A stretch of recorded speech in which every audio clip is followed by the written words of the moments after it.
that is produced by the global monitoring group, Traffic. Now, according to this report, with the recent increase in wildlife crime, more than half of the world's remaining mountain gorillas, 50% of Africa's bird species, almost 40% of Africa's mammal species, and 19% of amphibian species in Uganda are at risk. Now, I am joined by Bashir Hanji, who's the communications manager at the Uganda Wildlife Authority, to avail us the solutions to this challenge. Good morning to you, Mr. Hanji. Good morning. Nice to be with you this morning. It's a pleasure. Now let's talk about the inception of this court. Handling wildlife crime in Uganda has improved since its establishment in 2017, and it has handled so many cases. We see the results of it, that the 230 cases that have been handled and ticked off. Of course, now they know there are others that are underway. But let's talk about the status of this challenge, wildlife crime in Uganda.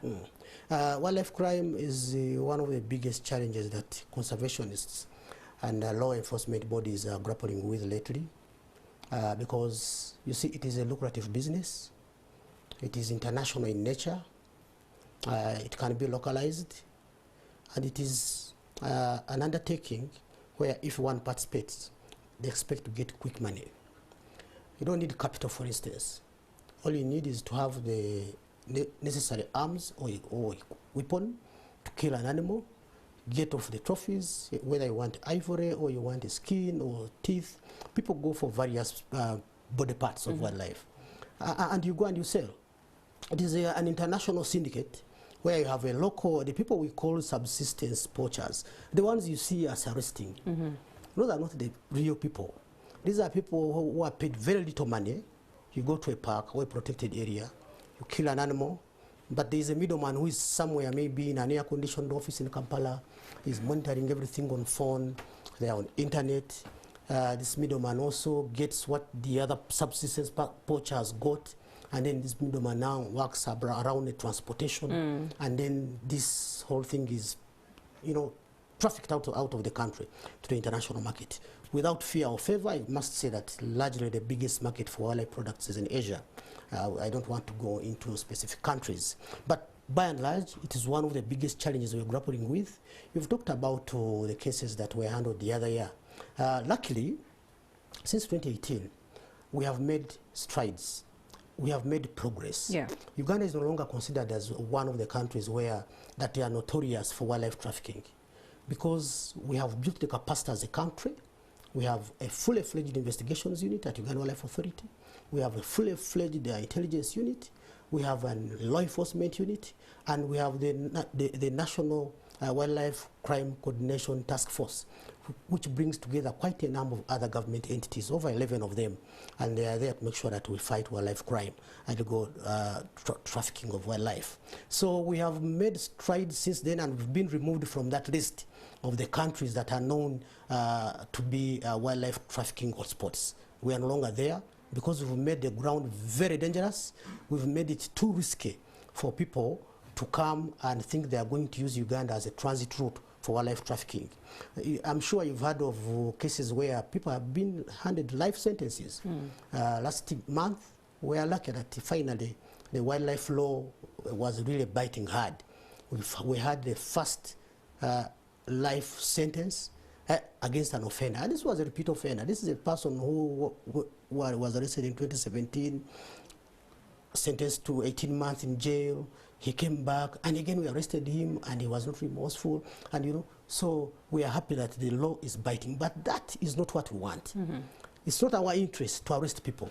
I can tell you that, for instance, last year we made around 2,200 arrests. Last year That's alone. A big number. Yeah. Yeah. And we had around 304 cases that we are presented to court. Speaking of cases, which are the most common cases of wildlife crime in Uganda? The most common cases of wildlife crime are largely possession of wildlife products and specimens. Possession. You know, killing is one thing, but sometimes in most cases I'll find you, for instance, with a necklace. And maybe it's made out of ivory. And I will ask for a license. I will insist. Do you have a use right, for example? And I arrest. So you are in possession of a wildlife product. but you're not, doesn't necessarily mean that you are the one who killed an elephant. So the main of the cases that we've had, they have to do with possession, illegal possession of wildlife products and specimens. Okay, all right. Now let's talk about one of the high-profile cases that was handled by the court in 2020 and between 2020 and 2021. It involved Jing Dao and 6 others, and they were arrested with 10 pieces of elephant penises, 1 kilogram of pangolin scales, and 6 live tortoises. That's disturbing. And of course, they received a fine of 15 million Ugandan shillings, including a payment fine to UA, which was 1,500. How is the authority handling such cases? Because I imagine there's so many others of this nature. Absolutely. It turns out that is one of the cases where we weren't satisfied. But you know, whether you are satisfied or not, you are supposed to respect the courts, because the courts, the judicial officers are doing a tremendous job. So for us, as long as we are able to argue our cases, and the judicial officer is convinced, and we are able to secure a conviction. Now, the sentencing is left to the judicial officer. So whatever they decide, we are obliged. We follow, whether we are satisfied or not. But you see, ultimately, we want to see a strong message being sent out there to the public that getting involved in wildlife crime is dangerous, that poaching is dangerous. Now that's why you see up to now we are still celebrating that life sentence that was handed to this individual the other day, and we will hope that was that individual a local individual? Yeah, he's a Ugandan. He's a Ugandan. I hope you don't want me to take me to a discussion of local and foreign people. So, but by and large, what we want are strong messages out there that tell people that if you get involved in wildlife crime, you are in serious trouble, and that's why we came up with a campaign. Specifically on illegal wildlife trade, to ensure that we sensitize the people, to ensure that we target, this campaign largely targets sport workers and people who are, the authorities that are involved, and we are sensitizing these people to tell them what they are supposed to do, how to identify contraband, for instance.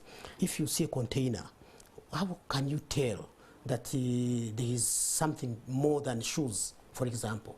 You recall someone we arrested at the airport. This person had hid, he hid ivory in pineapples. But we were able to detect, because we are working closely with our colleagues, the Aviation Security Police, UCAA, and of course we have a Kenyan unit that is stationed at the airport. So the most important thing is that all these people who are working at these ports, they should be able to fight the crime by joining the team and being able to identify and report crime. And for us to be ready to swing into action and take the necessary measures that are supposed to be taken. Andrew, what are the particular hotspots that have actually been supplementary to this transit of wildlife crime?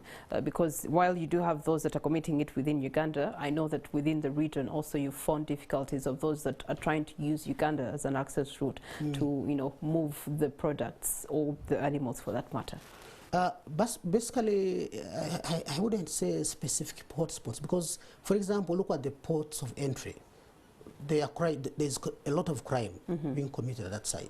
But also here in the city here, I can tell you, we have made many arrests around Kampala, because the people have stores. If you go down in Namulonge there, if you go to the ends of Chengera, basically in the suburbs of the city, there are people whose role is to give storage facilities to people who are involved in wildlife crime. Someone brings ivory, they say there's a specific individual who can keep it for you. So the whole thing is that, it's a chain. It's not one person who is handling this business. There are people who are killing the animals.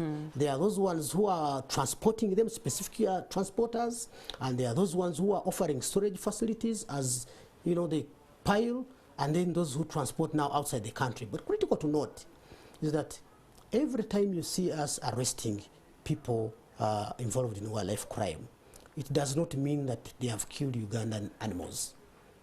Actually, there's what we call genotyping, like DNA. Okay.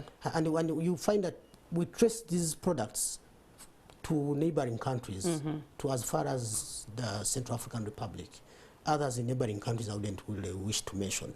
And I think that's where there is serious carnage the other side, There's serious slaughtering of wildlife, but of course they want to use Uganda as a transit route, and that's where we have intensified our efforts to ensure that if they want to commit crimes from the other side, they should get other routes, not Uganda. You remember the person who had over 112 parrots from the DRC.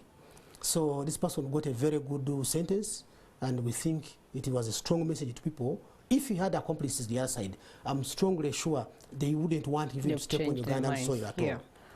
All right, so how is the authority handling such challenges in the midst of the fact that we must also have a boosting tourism sector? You do have a lot of international players and also tourists that come in from different parts of the world. You can't tell why they're here, why their purpose is, and yet they could be some of the cases that are being handled in court at the end of the day. Now, let me tell you this. We treat everyone with suspicion. Even you, when I say maybe let's go, let me take you on a farm trip, for instance, to understand the parks. As a journalist, I treat you with suspicion. I can't be sure that actually you are going as a journalist. So we treat everyone with suspicion, but of course we respect people. We want to assume that they won't do anything, but we are always vigilant. And I can tell you, we have not had cases that involve tourists. Most of the cases involve people who are entering the protected areas illegally, and then we arrest them. Okay. And the other cases involve people who are hunting for meat. For them, they call it hunting. Someone says, no, I'm not poaching, I went to hunt. So they don't know that when you hunt illegally, you're a poacher. So we have those cases. But the people who come to our protected areas through recognized entry points, we make sure that we have serious surveillance. For example, let me tell you this. We have camera traps in the parks. Okay. You don't know that. We have adopted the use of technology. We have drones. We are operating drones across our parks. And then we have another system called Earth Ranger. We are able to detect crime from as like 20 or 30 kilometers away and quickly deploy to ensure that such a crime is encountered. And of course now we have a canine unit. But by and large, we treat everyone with suspicion. You can never be sure of anyone's intention. Once you come inside the protected area, you must follow our rules.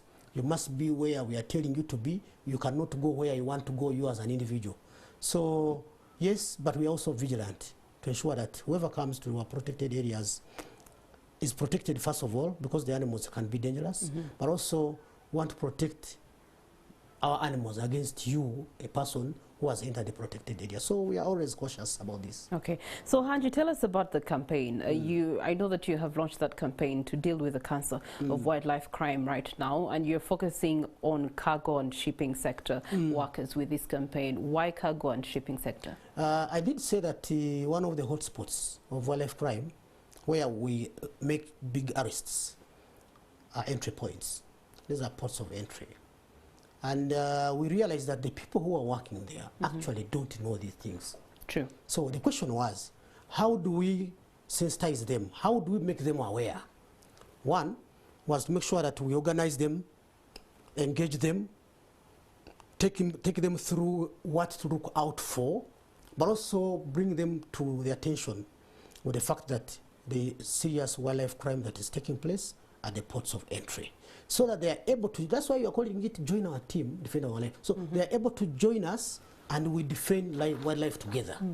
As port workers, they are the people who are better placed to say, we have detected something here, whether it is wildlife or not, they don't know, but maybe they are suspicious. And we are able to swing into action and say, well, we've got this information, and we follow up on such leads and do a thorough investigation, because we have the authority to stop vehicles and search them and even arrest. So we swing into action and do what we can do in the circumstances. Okay. So we thought that these port workers needed to know this information, but also you and me and any other person in Uganda. You know, one thing I want us to understand is that the protection of wildlife in Uganda, as UWA, Uganda Wildlife Authority, this wildlife doesn't belong to us.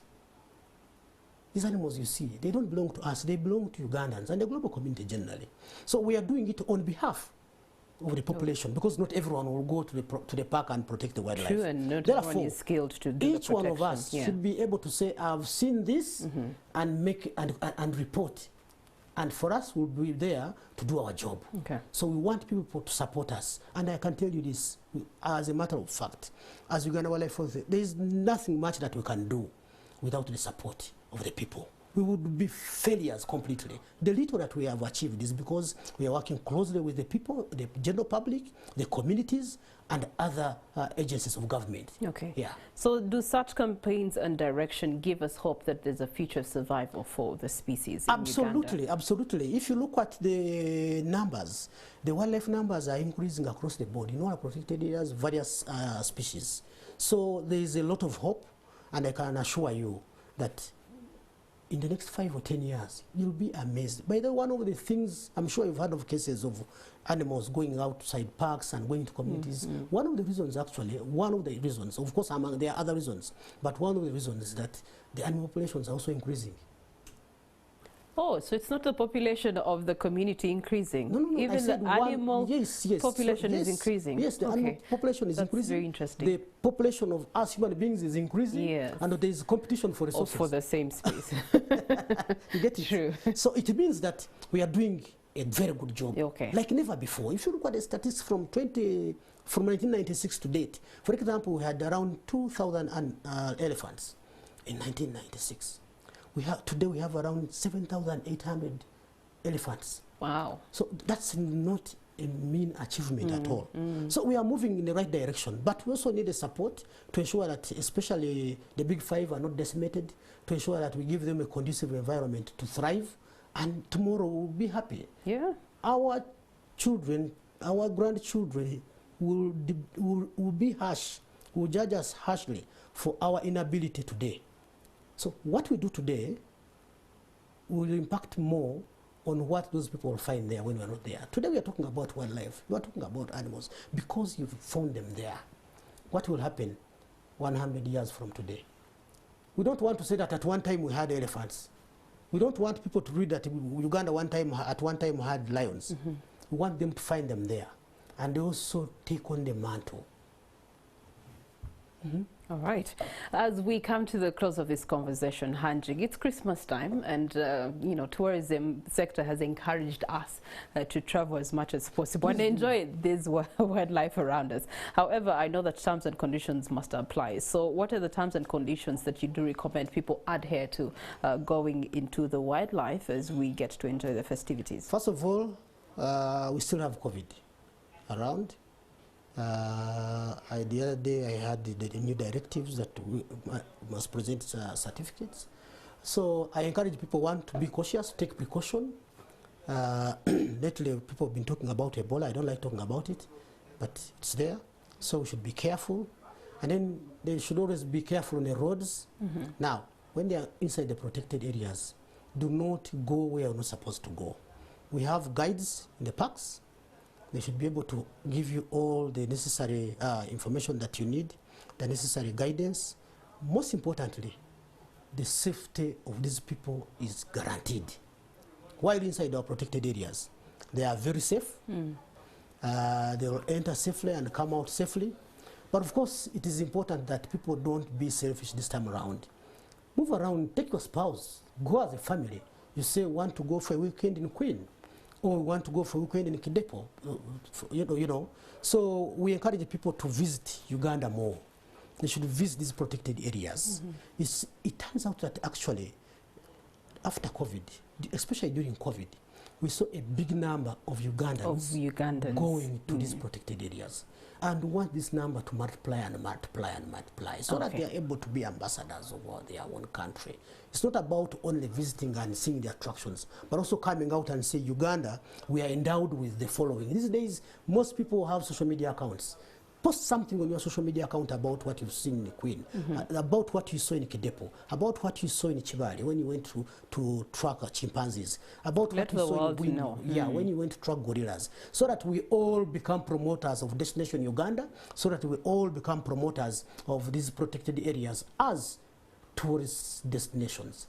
All right. Thank you so much, Bashir Hanji, who's the communication manager at the Uganda Wildlife Authority. They are running a campaign, Join Our Team, Defend Our Wildlife. And as he has said, it is a collective duty of all Ugandans, and also encouraging you to actually make use of the beauty that we have in the pride of the Pearl of Africa. One of the places that I've been to is the Ziwa Rhino Sanctuary, which is beautiful. We had extinction of rhinos here in Uganda, but one that remained, I remember his name is Umoja, and then they got one from Kenya, and today as we speak we have many rhinos. We have around 35 of them. 35 of them. That's a bigger number than when I last went there. So that is good. Your last remarks? Yeah, last remarks. I want to appreciate our partners who are helping us in this campaign. Wild Aid, they are doing a great job. USAID, the generous support from the American people. They are a reason why this campaign is running, and we appreciate their support. And lastly, Ugandans and whoever is watching NTV this morning, it is your role to protect wildlife. By the way, wildlife doesn't need you to live. You need wildlife to live. God created all these things first and then created man last, which means that without us, wildlife would be happier and would thrive. So it is in our own interest that we protect Uganda's wildlife resources. I thank you. Well, thank you so much, Mr. Hanji. And that brings us to the end of this conversation. Again, please go to any of the rhino sanctuaries within the country. You'll be amazed. Rhinos stand up in a peculiar way. They have to actually apply one after another limb and the other to be able to be up on their all fours. It's a very beautiful sight. So go out there and then post it and market Uganda as a tourism destination. We take a short breather. We return with the economics of 2023 and how businesses